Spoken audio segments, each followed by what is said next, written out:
Puff Daddy finally went down, and y'all, he might be taking the whole rap game down with him. We're going to be reading through his indictment in today's video.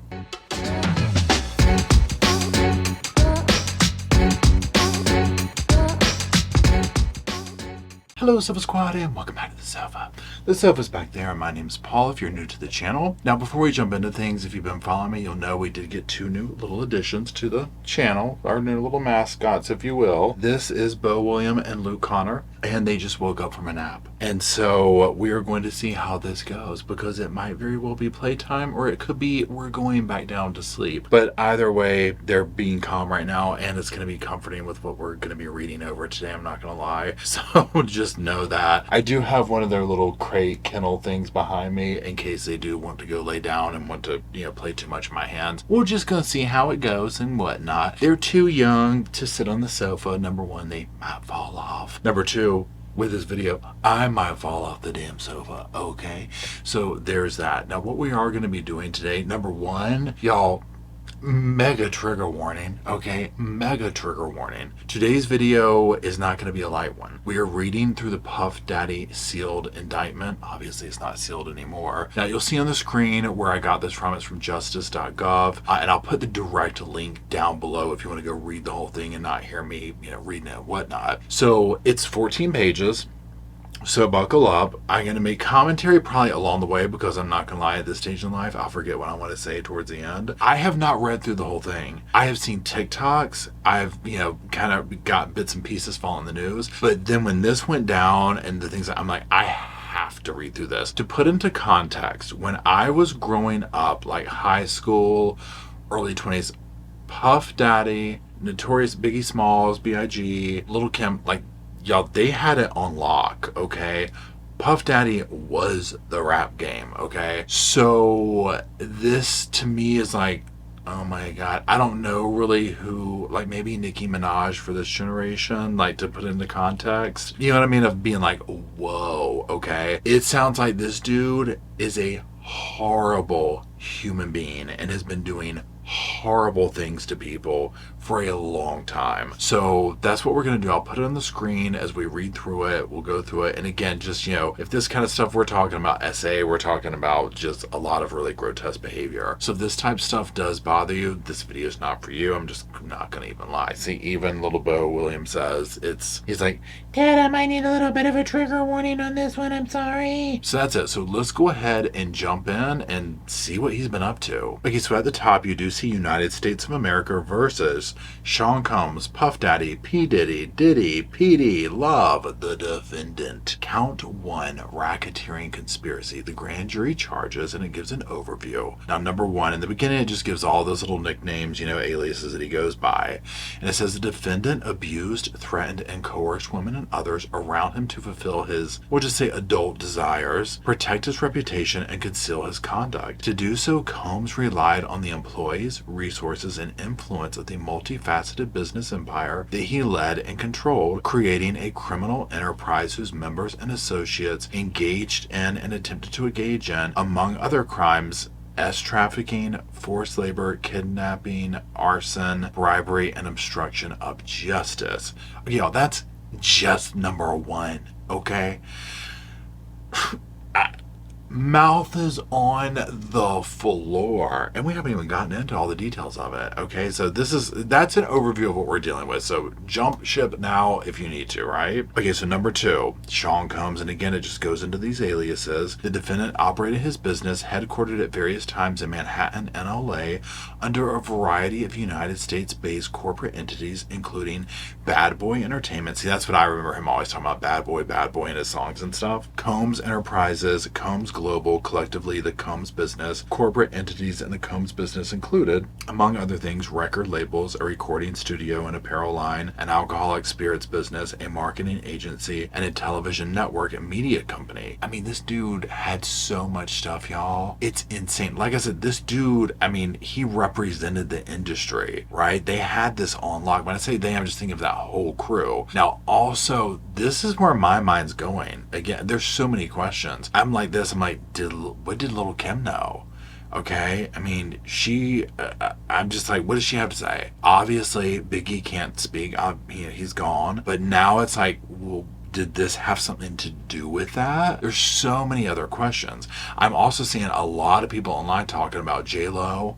Okay, I mean, y'all, she can't keep her name out of the damn press, amongst other people. Okay, this has the potential, literally, y'all, to take down Hollywood, music, you name it. But for now, let's keep going. Okay, so number 3. At all times relevant to this indictment, Sean Combs lists his aliases. The defendant engaged in a persistent and pervasive pattern of abuse towards women and other individuals. This abuse was at times verbal, emotional, physical, and adult in nature, if you will. As part of his pattern of abuse, Combs manipulated women to participate in highly orchestrated performances of adult activity with male commercial adult workers.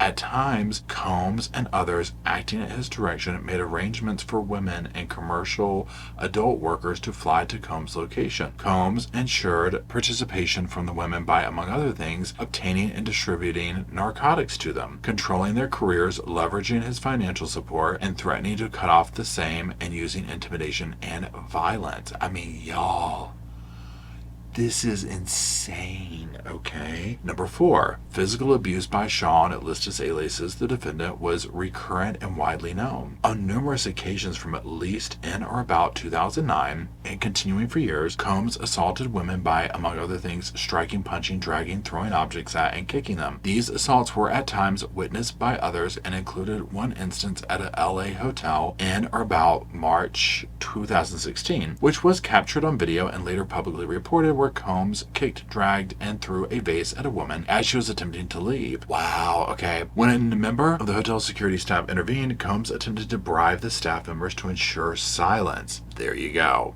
There you go.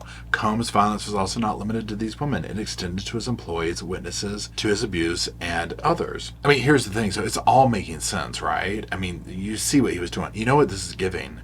It's giving, what was it? Blink Twice? Was that the movie I just saw him did on the movie channel where they had the island? 100%. It might have been based on, I said it was based off the other dude and, you know, his, who's not here anymore. This might be a mixture of Sean Combs too. All of them, right? I mean, okay, anyways, let's keep going. I'm already ready to get in the soapbox about this.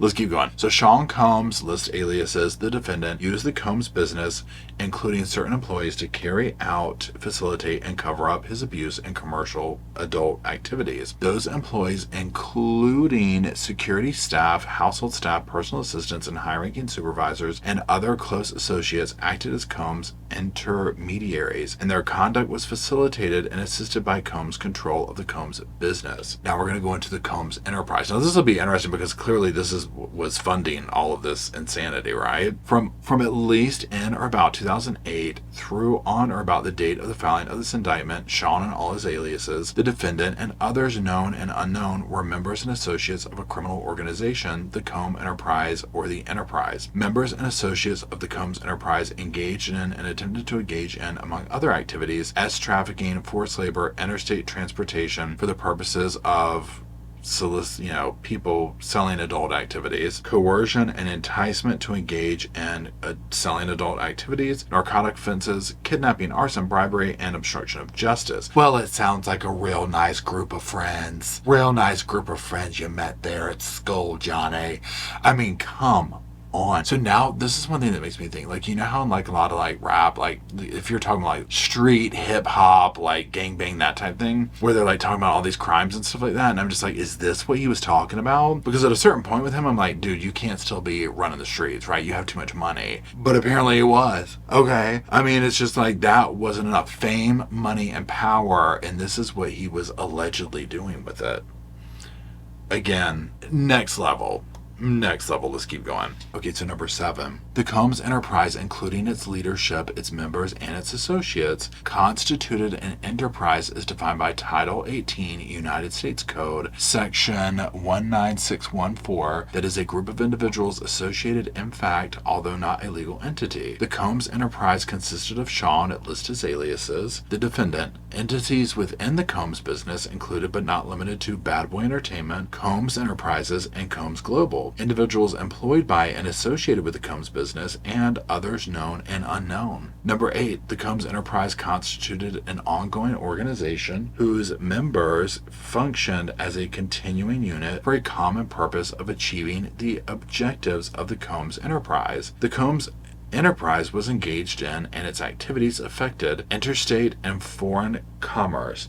The Combs enterprise operated in the Southern District of New York and elsewhere. Number 9, at all times relevant to this indictment, Sean Combs, it lists his aliases. The defendant was the leader of the Combs enterprise. So there you go. Ain't no getting around it. Now, I did see a quick side note while I'm thinking of it on TikTok. Somebody was like recording him at Central Park, I think, hours before he got arrested. And it's like he's sitting there chilling. Now, I don't know if he knew he was getting arrested at that point or not. I would imagine that he did. Can you imagine what would be going through your mind if you were him and you're sitting there like, I'm getting ready to get caught, arrested, whatever, and this is the stuff they got hanging over my head? Here's the thing, okay? My understanding is once the feds come after you and arrest you and indict you, the evidence is usually so insane over the top, it's a wrap. Okay, it's a wrap, okay? You just like go on, plead guilty, plea out, whatever. Now, these charges right here, if these stick, if this is true, he's done. You ain't going nowhere. The Bad Boy Enterprise is done. Okay, let's keep going. Okay, so we're down at number 10 now. So Sean Combs, that lists his aliases, the defendant, and others known and unknown participated in unlawful and other activities related to the conduct of the Combs Enterprises affairs. These individuals included certain Combs employees, such as members of the Combs security staff, household staff, personal assistants, and high-ranking supervisors, as well as close associates of Combs. Again, here's the thing. So if you're working with him, and I know there's that one thing about that dude had like some weed on him or something like that, like he's gonna insulate himself to make you take the fall for a lot of stuff. So he's pulling people into this stuff. Now, some of it's like, were you a willing participant, or were you afraid to lose your job so you carried the marijuana on you? You know what I'm saying? There's a huge difference. And I'm not saying like, I'm afraid to lose my job, so I'm gonna sit here and do horrible things to people. I'm talking about like basic stuff, like you're the mule for some weed, you know what I'm saying? Like that kind of a thing versus, Mr. who unalived himself in the cell, his assistant was like going out and procuring these girls and stuff like that. So that part right there, I'm going to be very curious and to know who these people are. Okay, let's go to the purpose of Combs Enterprises. Number 11. The purpose of the Combs Enterprise included the following: operating a global business in the media, entertainment, and lifestyle industries, including, among other things, record labels, a recording studio, an apparel line, an alcoholic spirits business, a marketing agency, and a television network and media company. B, preserving, protecting, promoting, and enhancing the power, reputation, and brand of Sean and his aliases. The defendant as a musician, entrepreneur, and figure in the entertainment industry. Letter C, enriching members and associates of the enterprise, including its leader, Combs, and in particular those who demonstrated loyalty to Combs and willingness to conceal his crimes. This is what I'm talking about right here. Name the names, because I have a feeling, y'all, there's going to be some people that we're like, we know them. I've heard from this on TikTok, just to kind of go down a little rabbit hole here, absolutely unverified information here, okay? And this is an honest to God question. What did J-Lo know? Okay? What did she know? She had to know something. Same way I look at Lil' Kim, like, they were like all up in it, right? Like, what did they know? How long was this going on? And again, this is, no shade on these people. They've not been convicted. They've not been named so far. They could be later. I don't know. But these are just some of the names that quickly come to my peripheral or whatever. D, preserving, protecting, promoting, and enhancing the power of the Combs Enterprise, including the power of its leader Combs through violence, firearms, threats of violence, coercion, verbal, emotional, physical, and adult abuse. E, fulfilling the personal desires of Combs, particularly those related to Combs' adult gratification, including through the exploitation of women and the use of commercial adult workers. Now again, I'm just saying adult because I believe that word will get the video, in trouble. You can read it on the screen there. Now, I'm also going to say this. Are we getting to the part where he was like doing stuff with dudes? Because like that's my understanding. There's like a lot of that stuff going on on here too. They keep saying women, but I'm like, who's the other people, right? Like, where's that coming to play? Okay, let's keep going. So F, enabling Combs and other members and associates of the Combs enterprise to engage in unlawful acts of violence, including adult violence, adult trafficking, forced labor, interstate transportation for the purposes of selling adult activities, coercion and enticement to engage in selling adult activities, narcotics distribution and other crimes, and concealing the commission of such acts. G, securing and obtain absolute loyalty from members of the Combs enterprise, including through acts of violence and threats. And H, protecting the Combs enterprise and its members and associates, including Combs, from detection and prosecution by law enforcement authorities through acts of intimidation, manipulation, bribery, and threats of retaliation against individuals who witnessed the crimes committed by members and associates of the enterprise. Okay, means and method of the enterprise. Among the means and methods of which Sean lists as aliases, the defendant and other members and associates of the Combs enterprise conducted and participated in the conduct of the affair of the Combs enterprise include the following. A, now this is a long one, so just brace yourself. Combs and other members and associates of the Combs enterprise wielded the power and prestige of Combs'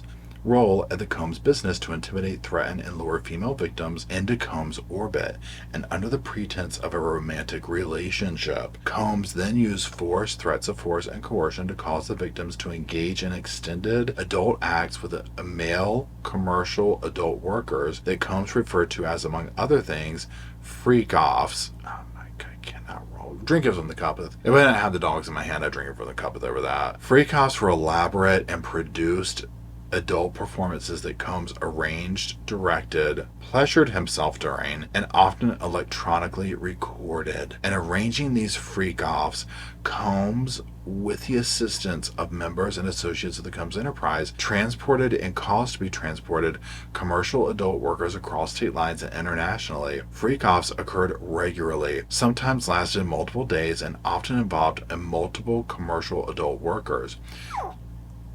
Well, hello. During freak-offs, Combs distributed a variety of controlled substances to victims, in part to keep the victims obedient and compliant. Sometimes, unbeknownst to the victims, Combs kept videos he filmed of victims engaging in S acts with commercial S workers. After freak-offs, Combs and the victims typically received IV fluids to recover from the physical exertion and drug use. I mean, y'all, I don't know what to say. This is insane. I mean, even little Luke is shocked. His little naive ears have never heard such a thing, have they? I mean, these poor people that he put through this. And here's the thing, too. I'm sure we're going to get into this, but he's obviously blackmailing them, right? I mean, he's getting these videos. Can you imagine the things that he had these people doing? And then it's like this. It's like, hey, you want your career? You want this? You want that? Guess what?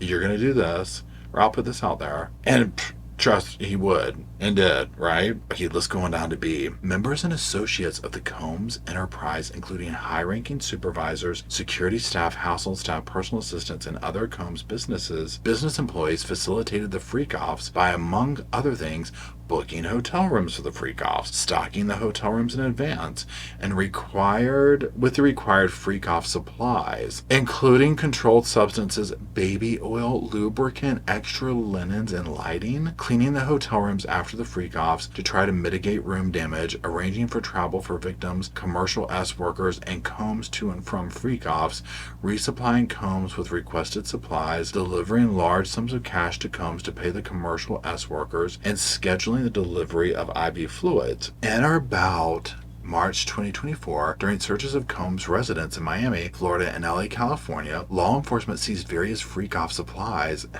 including narcotics and more than 1,000 bottles of baby oil and lubricant. Are you kidding me?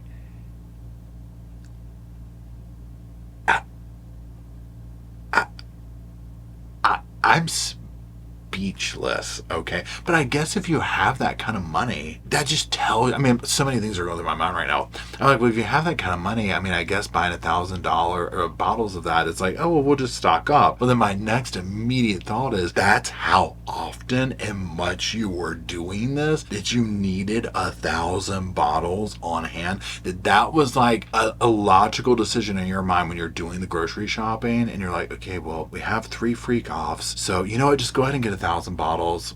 We just go ahead and get 1,000. We'll use them up over the next month anyway. You know what I'm saying? Like, think, let that sink in. Okay, that's how much this was going on. You poor little things. Their little ears are just stained with, honestly, blasphemy and sin.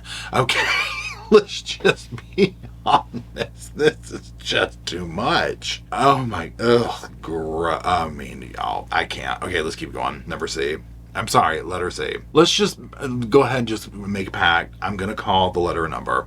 It is what it is. I've probably done it 10 times already. Okay, so Combs subjected victims to physical, emotional, and verbal abuse to cause the victims to engage in the freak-offs. Combs maintained control over his victims through, and among other things, physical violence, promises of career opportunities, there you go, granting and threatening to withhold financial support, and by the coercive means, including tracking their whereabouts, dictating the victim's appearance, monitoring their medical records, controlling their housing, and supplying them with controlled substances. During and separate from the freak-offs, Combs, among other things, hit, kicked, threw objects at, and dragged victims at times by their hair. These assaults often resulted in injuries that took days or weeks to heal. Combs also threatened victims' careers and livelihoods, including if they resisted participating in freak-offs. Victims believed they could not refuse Combs' demands without risking their financial or job security, or without repercussions in the form of physical or emotional abuse. Combs also used the sensitive, embarrassing, and incriminating recordings that he made during freak-offs as collateral to ensure the continued obedience and silence of the victims, y'all. So that's exactly what I was thinking. He's blackmailing people. He's putting them up here and threatening their career. So now you have to sit here and go, think of all the people that are literally dying right now. They're like, I don't want it to come out that my name's all over that, right? Because there's going to be, I'm talking household names here. Household names that he's putting in the line of this. This dude, again, if convicted, right? But I mean, I'm sorry, so much evidence has come out, right? I don't think this is just one or two like bitter people, okay? Like, so many people have been speaking about this. This is really, really bad. This is really, really horrible. This is next level. Okay, so moving on to D. Members and associates of the Combs enterprise, including Combs security personnel, at times carried firearms. On more than one occasion, Combs himself carried or brandished firearms to intimidate and threaten others, including victims of and witnesses to his abuse. In or about March 2024, during the searches of Combs' residences in Miami, Florida, and LA, California, law enforcement seized firearms and ammunition, including 3 AR-15s with defaced serial numbers, as well as a drum magazine. Members and associates of Combs' enterprise enabled Combs' control over victims by following his directions regarding financial payments to victims, advancing or suppressing the victim's career opportunities, and acquiring the controlled substances Combs used to keep the victims compliant. Members and associates of the Combs' enterprise at times witnessed Combs' violence toward the victims, or the victims' injuries caused by Combs, without intervening. Instead, members and associates of the Combs enterprise helped conceal the violence and abuse by, among other things, assisting Combs in monitoring and preventing victims from leaving locations such as hotels or Combs residences. These occasions including instances in which a victim was required to remain in hiding, sometimes for several days at a time, to recover from injuries that Combs inflicted without being publicly observed. Members and associates of the Combs enterprise also assisted Combs in locating and contacting victims who attempted to flee his abuse. Number F. See there on my number F. Letter F. When employees or witnesses to his abuse or others threatened Combs' authority or reputation, Combs and members and associates of the enterprise engaged in acts of violence, threats of financial and reputational harm, and verbal abuse. These acts of violence including kidnapping and arson. I mean, my God, right? In addition, on multiple occasions, Combs threw both objects and people as hit, dragged, choked, and shoved others. When Combs' authority or reputation was threatened by the possibility of negative publicity or legal or law enforcement action against him, including in or about late 2023, following public allegations of Combs' crimes, Combs and members and associates of the enterprise pressured witnesses and victims, including through attempted bribery, to stay silent and not report what they experienced or knew to law enforcement. On phone calls, Combs and other members and associates of the enterprise, among other things, provided these victims and witnesses with a false narrative of events in an effort to conceal Combs' crimes. Combs caused these calls to be recorded on at least 2 occasions. The racketeering conspiracy, that's the next section here. We're going down to number 13, the real number 13. From at least in or about 2008 through on or about the date of the filing of this indictment in the Southern District of New York and elsewhere, Sean Combs, and it lists as aliases, the defendant, and others known and unknown, being persons employed by and associated with the Combs enterprise, described in paragraphs 6 through 12 of this indictment, an enterprise engaged in and the activities of which affected interstate and foreign commerce, knowingly combined, conspired, confederated, and agreed together and with each other to violate the racketeering laws of the United States, to wit, Title 18 United States Code, Section 1962C, that is, to conduct and participate directly and indirectly in the conduct of the affairs of the Combs enterprise through a pattern of racketeering activity, as that term is defined in Title 18 United States Code, Sections 19611 and 19615, consisting of, now, I mean, my gosh, that was like a lot of big words, and that I'm not gonna lie. Okay, my goodness, boys, what are we gonna do? Okay, so let's go down to letter A. Multiple acts involving kidnapping, chargeable under the following provisions of state law. Now, it just lists the penal codes and list them off for the charges and whatnot. B, multiple acts involving arson, chargeable under the following provisions of state law. Again, it lists the penal codes and those state laws there. C, multiple acts involving bribery, chargeable under the following provisions of state law. And again, it lists the penal codes and state law. D, multiple acts indictable under Title 18 related to tampering with a witness, victim, or informant. E, multiple acts indictable under Title 18 relating to forced labor. F, multiple acts indictable under Title 18 related to trafficking. G, multiple acts indictable under Title 18 relating to transportation and inducement to travel for purposes of selling adult activities and other illegal activities. And H, multiple offenses involving the possession with intent to distribute or distribution of narcotics and controlled substances, including, and then it lists the drugs off here. So you got coke, oxy, alprazolam, methamphetamine, bromo. I mean, these are big words I can't pronounce here. Gamma hydroxide, G, basically, ketamine, and there's that. Distribution and possession with intent to distribute and conspiracy to do the same, aiding, abetting, willfully causing. It was a part of the conspiracy that Sean Combs, and it lists his aliases. This is number 14 that we're at. The defendant agreed that a conspirator would commit at least 2 acts of racketeering activity in the conduct of the affairs of the Combs enterprise.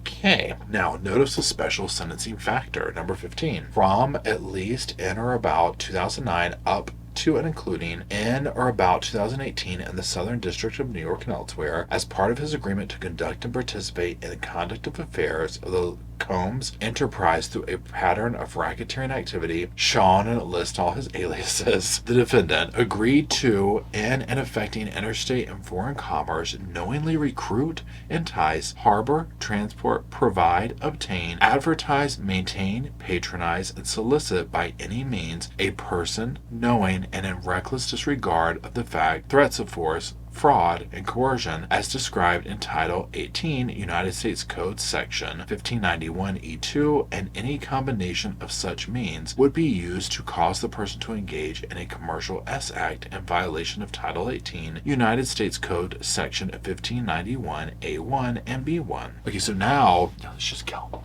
Y'all, I mean, that's just one thing right there, right? I mean, my God, now we're going on to count 2, okay?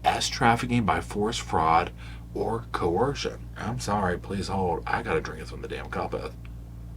This, I mean, truly a criminal enterprise he was running. The grand jury further charges from at least in or about 2009 up to and including in or about 2018 in the Southern District of New York and elsewhere. Sean Combs, and it lists all his aliases. The defendant in and affecting interstate and foreign commerce knowingly recruited, enticed, harbored, transported, provided, obtained, advertised, maintained, patronized, and solicited by any means a person, knowing and in reckless disregard of the fact that means of force, threats of force, fraud, and coercion as described Title 18, United States Code, Section 1591E2, and any combination of such means would be used to cause the person to engage in commercial act, and attempted, aided, and abetted, and willfully caused the same, to wit. Combs recruited, enticed, harbored, transported, and maintained a person, victim 1, and attempted, aided, and abetted, and willfully caused victim 1 to engage in commercial acts, knowing and in dangerous and reckless disregard of the fact that victim 1 was engaging in commercial acts as a result of force, fraud, and coercion. Then it lists the state the sections and all that. Okay, let's go on down to the next one. Count 3, transportation to engage in selling of adult activities, we'll say. Okay. The grand jury further charges number 17, from at least in or about 2009 up to including in or about 2024 in the Southern District of New York and elsewhere, Sean Combs, that lists his aliases, the defendant, knowingly transported an individual in interstate and foreign commerce with intent that the individual engage in selling adult acts, and attempted, aided, and abetted, and willfully caused the same, to wit. Combs transported, aided, and abetted, and willfully caused the transportation of female victims and commercial workers in the interstate and foreign commerce on multiple occasions with the intent that they engage in selling of adult acts. Now, going down to forfeiture allegations, number 18. As a result of committing the offense alleged in count 1 of the indictment, Sean and all his aliases shall forfeit to the United States pursuant to Title 18, Code 1963, any and all interest the defendant acquired or maintained in violation of Title 18, United States Code 1962. Any and all interest in, securities of, claims against, and property or contractual rights of any kind affording a source of influence other the enterprise named and described herein, which the defendant established, operated, controlled, conducted,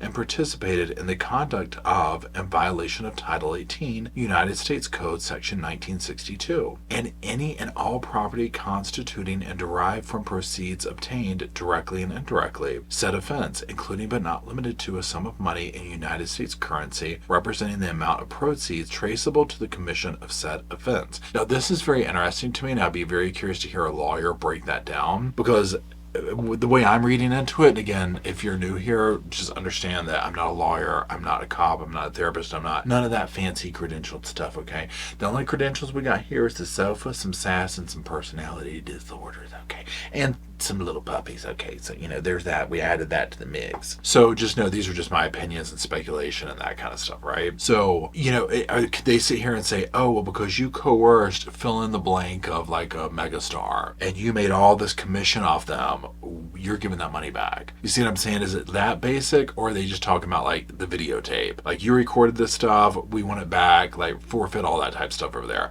I'd be very curious to hear what all falls under this, because this could be major right here. Very, very major. Now, the next two, 19 and 20, are kind of similar. So let's read 19 and then we'll just kind of jump down from there. So it says, as a result of committing the offense alleged in count 2 of this indictment, Sean and all his aliases shall forfeit to the United States pursuant to Title 18 any and all property, real and personal, involved in, used, or intended to be used to commit or to facilitate the commission of said offense, and any and all property traceable to such property. Any and all property, real and personal, constituting or derived from proceeds obtained directly or indirectly as a result of said offense, including but not limited to a sum of money in United States currency representing the amount of property involved in said offense, and proceeds traceable to the commission of said offense. Okay, so I mean, they're coming to take all his stuff. Okay, let's just call it what it is, right? They're coming to take all his stuff. Now let's jump down here to essentially the last page and also 21, where it says substitute assets provisions. If any of the above describe forfeitable property as a result of any act or commission of the defendant, A, cannot be located upon the exercise of due diligence, has been transferred or sold to or deposited with a third person, has been placed beyond the jurisdiction of the court, has been substantially diminished in value,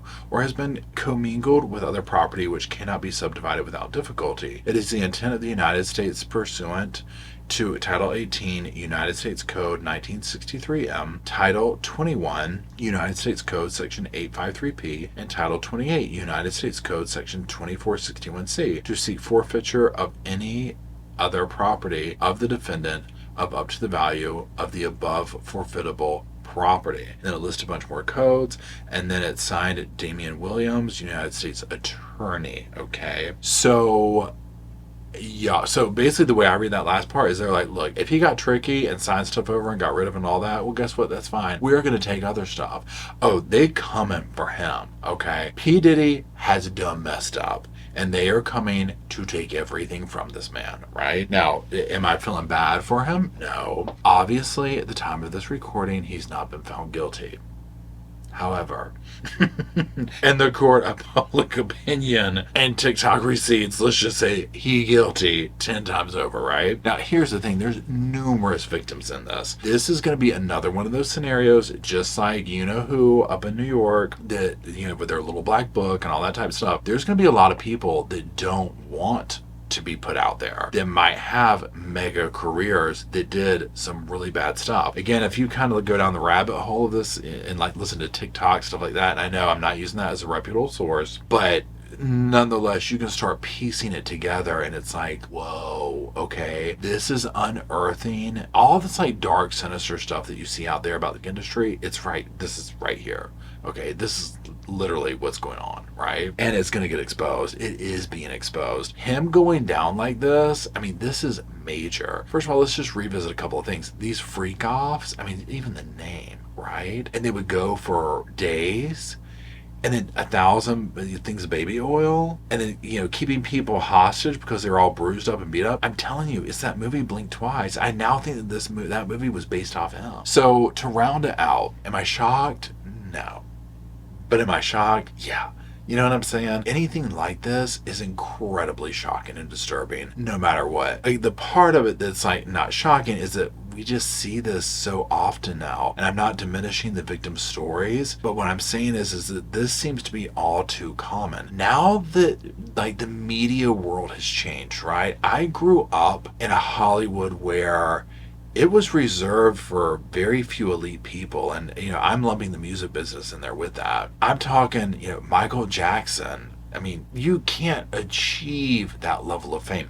Maybe Taylor Swift, but the impact that these stars had back then, because it was so exclusive, it was such a club that the normal person couldn't get to. So, I mean, you're talking, you know, Hollywood was Tom Cruise, Julia Roberts, Elizabeth Taylor, you know, and you listen to, like, you know, I know Elizabeth Taylor was a different generation and she suffered, you know, at the hands of lots of abuse, you know, but you look at these mega stars that were involved in it, and then you go to today where Hollywood is now kind of like influencers.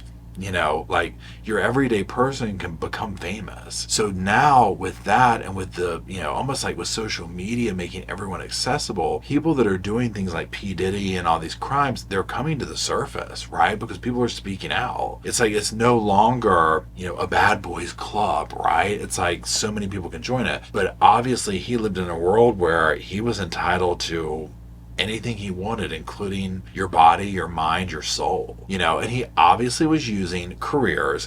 Here's the thing. Here this man is leveraging stuff. He must have spent his every waking hour playing chess with people's lives and well-being and bodies. You know, to sit here and be like, well, I need so-and-so to do this. So if we get this video and then hang it over their head, we can get them to go over here and do this to this person and bring them in. I mean, it sounds contorted, but it looks like that's what he was doing. And again, I just come back to this. How many people that we know that we listened to on the radio knew about this and turned a blind eye, or were victims of his and therefore victimized other people? This is now my question. Like, I mean, I really wonder what Like, how much of this did he do it into who, like to who, you know? And again, some of these names, Little Kim, Biggie, J-Lo, Mace, like anyone that was kind of like associated with, I'm going like way back when, right? I don't really know the current people, like who was on his label, that type of stuff. I've kind of fallen off with that. But look at all the people that he had. Justin Bieber, okay? Like, wasn't he like around him or something like that? Or like stayed with him a couple of days? You see all these people coming out talking about, I've been to Biggie's house. I stayed there. I didn't see anything. Yeah, but yeah, it was kind of weird that like this weekend long party was going on. Can you imagine the benders that he pulled in like Miami? That's like the rich person's playground, okay? Star Island, wherever he lived, whatever. Like, he lived in a rich person's playground. There's no telling what went on there, but we're about to find out. Here's my personal opinion. No, let me change this. He has been denied bail. Imagine that, right? Y'all, my personal opinion, he ain't getting out, okay? Now, again, that is not factual. That is just sofa speculation. So, these kind of charges are insane. This is like living nightmare monster stuff right here, okay? My heart goes out to the victims. I'm very curious to hear just how deep this went and to see who all gets taken down and removed from ever doing this to anybody else ever again. Now, that's all for today. I appreciate you watching. I know it's kind of a long video. Let me know what you think. You know, did you know Puff from when you were a kid, if you're my age or whatever? That kind of a thing. Like, I mean, have you heard this for a while? I'm very curious just to hear everybody's stories and what they thought about this. Now, the puppies are sitting here just as sleepy as can be. Can you see their little heads? They're like, oh my goodness, this one's doing invisible nursing, I think. Bless its little heart. They've done very well hanging out here for their first video in ARM. So I do appreciate it. Drop some little sofas off in the comment section for our sleeping beauties here. Rosco in spirit as always, and myself to hang out there and talk about. I guess now we're talking about Puff Daddy and Sarah Boone and all the other crazy cases that we do talk about here. And until we do meet down there to do that, whoosh, I'll see y'all soon. I just wanted to say thank you again for watching the whole video, and also thank you for being part of the Sofa Squad. Special thanks to all the Patreon members, channel members from both of my channels, everybody who likes, shares, subscribes, comments in the comment sections. It helps the channel out so much. Now, don't forget, I do have that other channel, the podcast channel. That's where we go live, we hang out, we talk. We have kind of sort of a schedule, but just be sure and check it out. I'll put it up here on the screen. Also, if you're looking for merch, be sure to check out my Teespring store. I'll put that up here. And then, like I said in the beginning of the video, if you want to follow me and Rosco on the Instagram, go on, check it out. It's right here on the screen again. But once again, thank you very much. I really appreciate you being part of the Sofa Squad, and I'll see you in the next video.